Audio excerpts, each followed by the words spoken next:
Mr. Bill, we hear about tragedy, people jumping at the George Washington Bridge all too often, and now there's a possible plan to do something about it. What'd you find out? The George Washington Bridge has the unfortunate distinction of being a suicide destination. This year, there have already been 13 suicides, and that's getting close to last year's total of 16.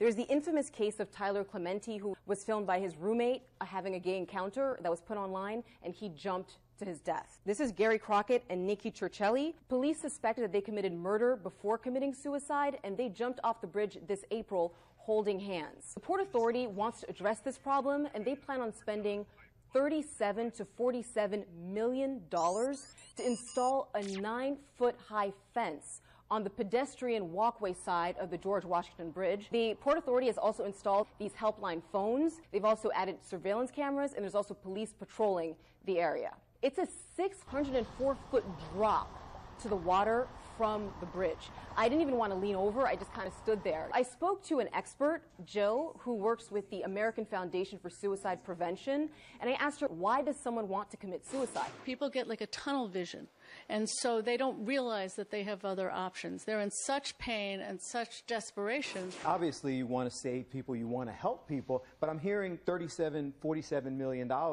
for a fence and 13 individuals. Is there a better use of resources that could also help those same people? It's over $30 billion in costs each year.